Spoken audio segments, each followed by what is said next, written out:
So think about this for a second. What if your business software, the stuff you use every day, didn't just wait for you to tell it what to do? Hmm. What if it actually started anticipating what you needed, handling complex jobs by itself, and Right. giving you like real-time insights everywhere? Yeah, that's not science fiction anymore, is it? That's really the direction things are heading, and it's kind of the core of what Salesforce is building with this Summer 25 release. Exactly. So today we're doing a deep dive into the Salesforce Summer 25 release notes. It's it's huge, as always. It really is. And it's more than just, a list of features. It feels like a blueprint for how businesses are supposed to get smarter, more connected, more efficient.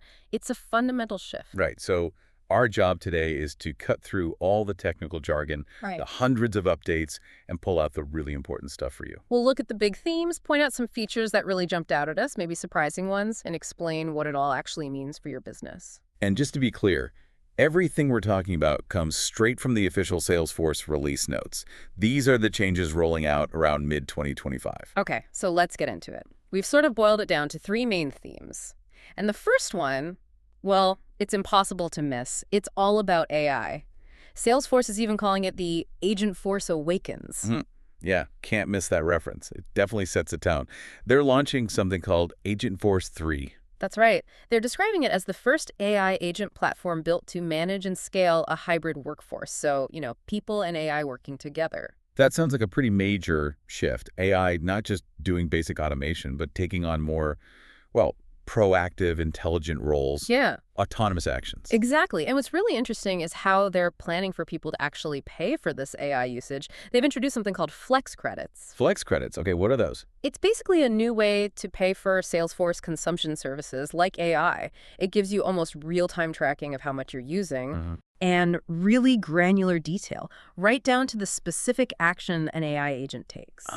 okay. So it's not just a flat fee. It's more like cloud services pay for what you actually consume. Precisely. It signals that AI is becoming this dynamic, metered resource. It forces you to think strategically about how and where you deploy AI because there's a direct cost tied to it. It's an economic shift, really. That makes sense. It's Yeah. going to change how people budget for AI, for sure.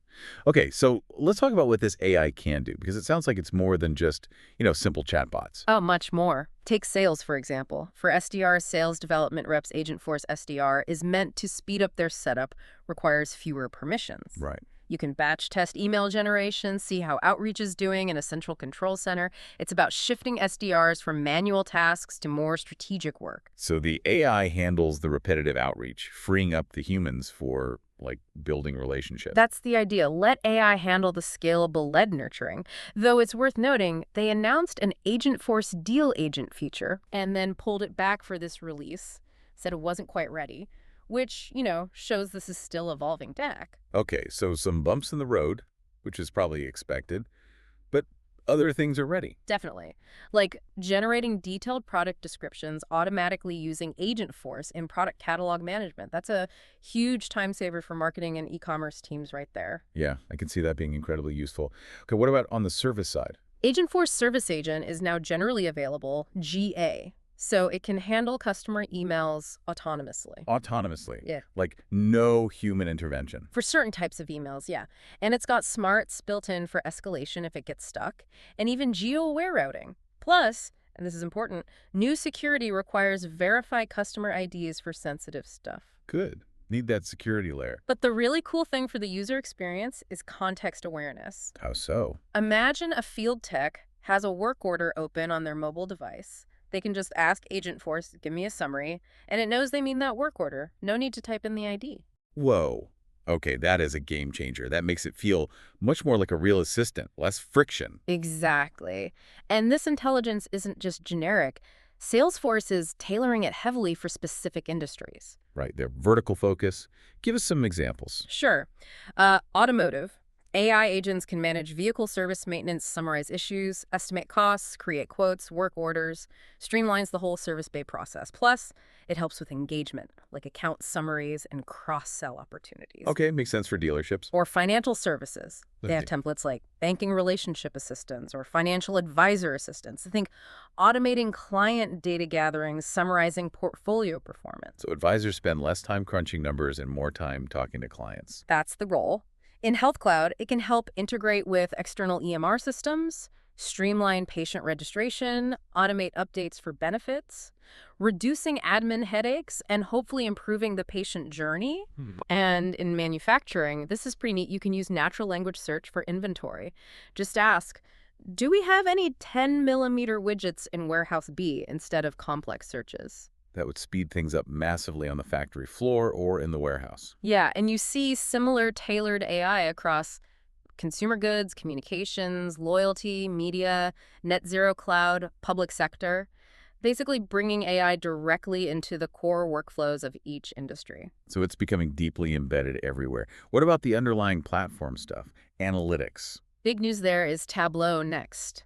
It's described as an end-to-end agentic analytics experience, Agentic, meaning meaning it integrates Tableau with Agentforce and this AI-driven semantic layer they have. You can essentially just ask questions about your data in plain language. and get answers and charts back. Exactly, making data analysis much more accessible. Okay, that sounds promising.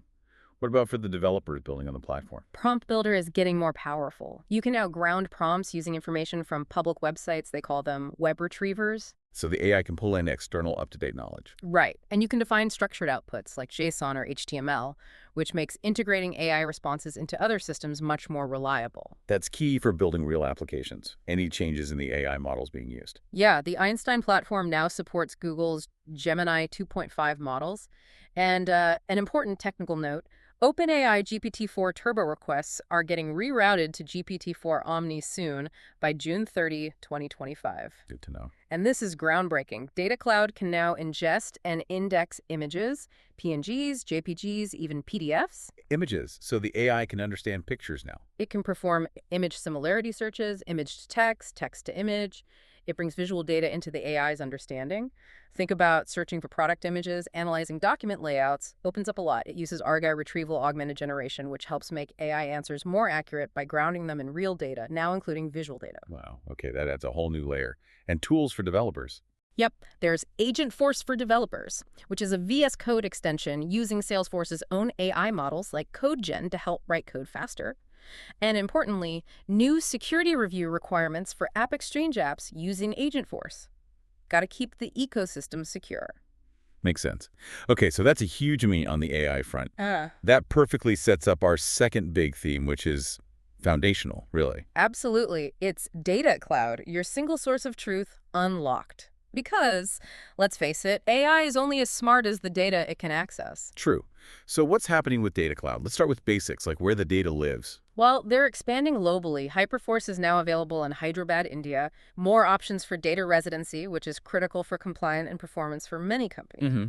Control over data location. Plus, Salesforce Shield gets more event logging objects on Hyperforce, giving better security visibility. Okay. What about accessing and using that data faster? Big improvements in real-time capabilities. Data graphs can refresh every 30 minutes now, which is much faster.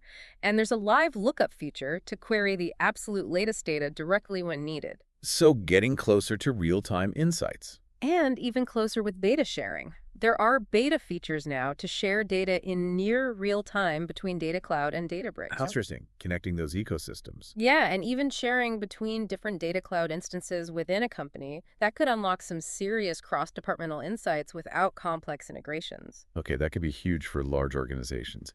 What about getting different types of data into Data Cloud? It's getting much more versatile. There's a beta for Document AI within Data Cloud. Document AI, so reading documents? Exactly. Extracting data from unstructured stuff like invoices, resumes, lab reports. Using AI, think about all the manual data entry that could replace. Yeah, tons. And for web data, there's a new beta connector for Google Analytics for Events, bringing website and app interaction data directly into Data Cloud for that unified customer view. Nice. Integrating web analytics seamlessly. And this ties into the bigger picture of connecting data without moving it. They're pushing zero-copy federation. Zero copy. Yeah. Meaning you don't duplicate the data. Right. You can create search indexes, including vector indexes for AI, on data that lives in external systems but is connected to Data Cloud. Query it where it sits. Ah, so you get the intelligence without the massive data migration headache. Exactly. Simplifies governance, reduces costs. It's a smart approach. So once you have all this data unified, what can you do with it in terms of reaching customers? More activation options. You can now send audience segments directly to TikTok and Google Ad Manager. Okay, so pushing those targeted audiences straight into ad platforms. Yep, for more precise campaigns. And connecting insights to action, there's a beta to trigger a Salesforce flow automatically after a Data Cloud activation runs. So when an audience is updated or used, you can kick off a workflow. Right. Use that activation data to do something. Update a record. Call an external service via MuleSoft or whatever makes sense. Closing the loop between insight and action. Cool. What about analyzing all this data? Reporting in dashboards. Tableau Next, which we mentioned with AI, lets you build visualizations right on the semantic model data. You can apply filters, even get AI help creating calculated fields. Making analysis easier for non-analysts. That seems to be the goal. And you can embed these Tableau insights directly into Salesforce Lightning pages, data where you work. That's always useful. Any other dashboard tweaks? Little things that add up. You can refresh just specific widgets on a dashboard now, not the whole thing. Saves time if you only care about one piece changing. Oh, that's handy. And you can set a single org-wide email address for sending out report and dashboard subscriptions. More professional looking. Right. Centralized comms. How about CRM analytics specifically? Some performance and cost optimization there. App-level caching to reduce direct queries back to Data Cloud. Okay, helps manage the cost of using Data Cloud. Yeah. And usability stuff like an improved editor for data bucketing and letting read-only users subscribe to recipe notifications so they know when data prep jobs finish. Good collaboration features. And search. Einstein Search gets an updated search analytics dashboard, more detail on how people are using search, what queries they're running, helps admins fine-tune search relevance. Makes sense. And wrapping up Data Cloud governance. Crucial piece. New features for managing data access at scale. Fine-grained, policy-based controls for who sees what, and that applies to both humans and AI agents. So ensuring responsible data use by AI, too. Exactly. As AI gets more powerful, governing its access to data becomes paramount. Absolutely. Okay, that covers data. So we have intelligent AI fueled by unified data, which brings us to our third theme, actually making day-to-day work better. Precisely. Theme 3 is streamlining operations and elevating user experience. This is where you see the practical impact on business processes. Let's start with Revenue Cloud. Sounds like it's getting a significant makeover. Yeah, seems like a big focus. On the product and pricing side, you get better product browsing with default catalogs, support for way more attributes up to 200. Okay, easier discovery. You can simplify complex quotes by hiding less critical products within bundles, automate pricing simulations, use sequential discounts, track price changes. Lots of tools to manage complex pricing and quoting. More control over the deal structure and pricing. And speeding up quote and order management. Quote cloning, auto renewals, flexible order amendments like really flexible, no limits on amending an asset. No limits, wow. Yeah, plus new models like commitment-based pricing, flexible token allocation, just more ways to structure deals. Adapting to different customer needs and business models. What about billing? There's a whole new dedicated billing app now. Gives finance teams that 360-degree view invoices, credit memos, schedules, all in one place. Real-time visibility. Better financial control. Plus tools for writing off bad debt, processing payments and refunds more efficiently. Streamlining the whole cash collection process. Okay. And related to closing deals, approvals. Getting smarter. Dynamic approval notifications use AI and prompt templates to pull relevant context into the approval email itself. So the approver gets the key info without digging. Right. Should speed things up, less back and forth. And you can now include external partners in approval processes, too. Extending collaboration beyond internal teams. Good. Let's switch to commerce. What's new for online stores? Making experiences more engaging. You can add videos to product displays now, boost discovery with featured recommendations, get live, interactive previews of product pages as you build them. More visual, more dynamic shopping. And faster checkouts, express options, PayPal, Venmo, Apple Pay, that sort of thing right in the mini cart. Yeah. Reduces clicks, reduces friction. Always good for conversion rates. And better error handling on the checkout page. Clearer inventory checks. Just smoothing out that final step. Fewer surprises for the shopper. What about customer control? New marketing consent component lets shoppers manage their communication preferences right from their profile. Builds trust. Helps with compliance like GDPR. Giving users control. And adding security with two-factor authentication for contact info updates protects that personal data. Good. Okay, shifting to the field. Field service. Big focus on enhanced scheduling and optimization. Guided setup, better conflict handling, visualizing resource capacity to spot gaps. So smarter scheduling, making sure the right tech is available and gets to the right job efficiently. Exactly. Optimizing that mobile workforce. Also, techs can now generate PDFs from completed data capture forms right on their mobile device. Nice. Less paperwork back at the office. Yeah.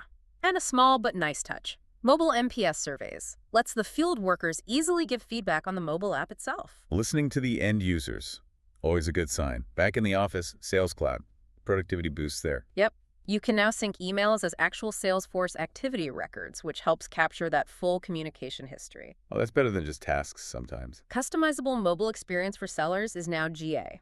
New bundles for partner ecosystem management, and a significant addition, SMS messaging for sales. Texting from Salesforce. Yeah, for real-time chat with prospects and customers, tracked right on the record, meeting customers where they are. Okay, that's becoming table stakes.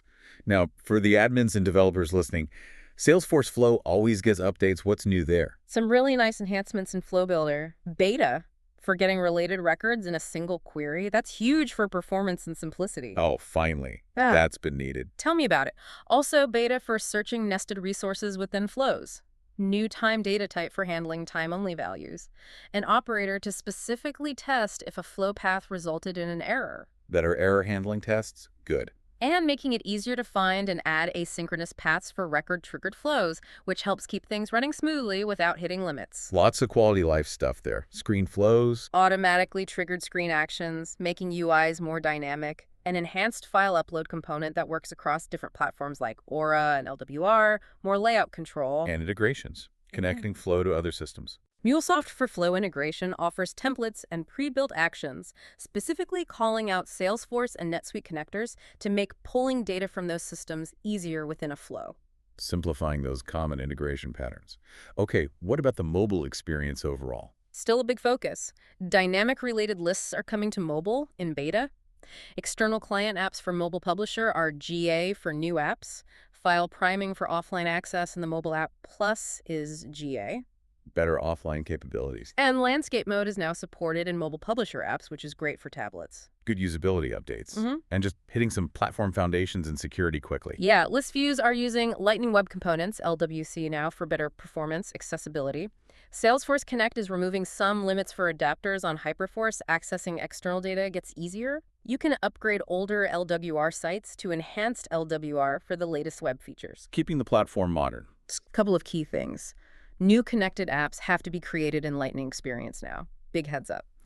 Samuel SSO using the old triple DES encryption will stop working in winter 26. Need to move to AES. Okay, important deadline there. Need stronger encryption. Definitely. And finally, new orgs created from summer 25 onwards get WebAuth identity verification enabled by default. Think hardware keys, biometrics, much more phishing-resistant logins out of the box. Proactive security. Good to see. Wow. Okay, that was Yeah. a lot. We covered AI, data cloud, and a ton of operational improvements. It's a massive release, as always. Really touches almost every part of the platform. So let's leave our listeners with a final thought to chew on. With Salesforce pushing so hard on AI anticipating needs, processing data, making decisions across sales, service, finance, everything, how does this shift things? Going from Salesforce as just a platform of record to this platform of intelligence, how does that reshape decision-making in your organization? And maybe more importantly, how does it change the role of human oversight? Yeah, it's a big question. Are businesses ready for a future where their software isn't just a tool they use, but maybe more like an active, intelligent partner in running the business? Something to think about.